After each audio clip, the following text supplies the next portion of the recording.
Comment 1746 is both a suggestion for when you're stuck, but also just a suggestion for making sure you haven't made a mistake. It's just basically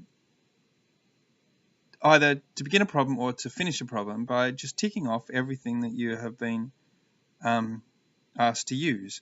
Now, sometimes they deliberately give you unimportant information, irrelevant information in a problem just to trick you.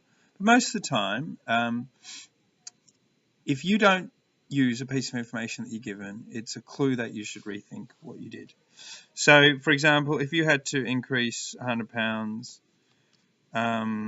by 5% because you had money in the bank at 5% interest, and let's say you left it there for 3 years, if you increase 100 by 5%, you get £105. That can't be the answer, because at no stage have I used the number 3. Remember I said I was going to leave the money in the bank for 3 years?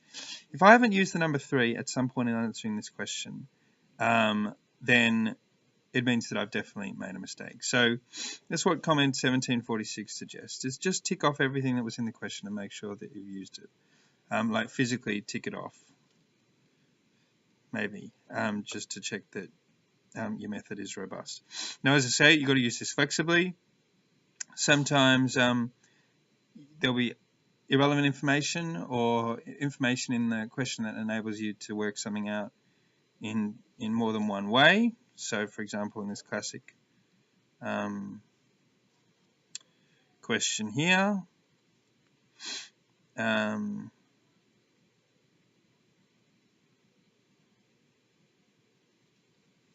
if they ask you to work out here, this x, then there's loads of ways to do it. You could use Pythagoras, in which case the angles will be irrelevant.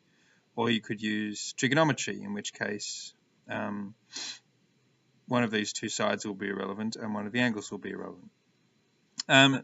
So just because you didn't use all the information doesn't mean you're necessarily wrong, but it is certainly a good way of checking that you haven't made a silly mistake.